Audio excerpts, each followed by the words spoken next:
Hello everyone, তোমরা কেমন আছো? আশা করি অনেক অনেক ভালো আছো। জানো তো আজকে অনেক লেট হয়ে গেছে ঘুম থেকে উঠতে। এখন আমি ভাত বসাচ্ছি।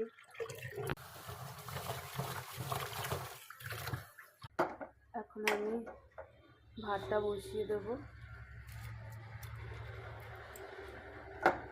তো ধরে দিলে সুবিধা, কারণ বারবার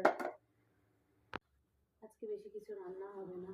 এই কলমি শাক ভাজা হবে আর তোমার বেগুন ভাজা হবে, ডাল হলে হবে। এটা দুপুরে বলতে পারবো, আসলে এখন আমি শাক করছি। শাক কেটে নিয়ে তারপর ভাববো যে কী করলে ভালো হয়।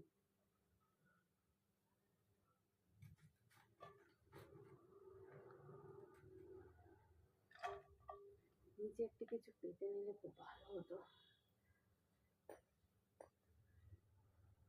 জানো তো কালকে অনেক রাতে শোয়া হয়ে গেছিল, এই জন্য না আজকে একটু উঠতেও লেট হয়েছে, এখন খেতেও লেট হবে। আজকে পুরো ভুল হয়ে গেল সব কিছু।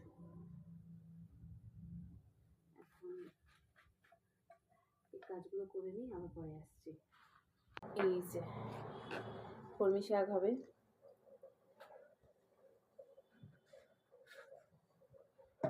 ফুলকপি বড়া হবে, দুটো বেগুন ভাজা হবে আর টমেটো পোড়া হবে, ঠিক আছে। আর রাতে হবে যে রান্নাটা, অনেক বেলা হয়ে গেছে, এইটুখানি করতে অনেক টাইম লেগে যাবে। আবার আসবে তোমাদের সঙ্গে পরে কথা বলতে। টাটা, রান্না করে নিতে।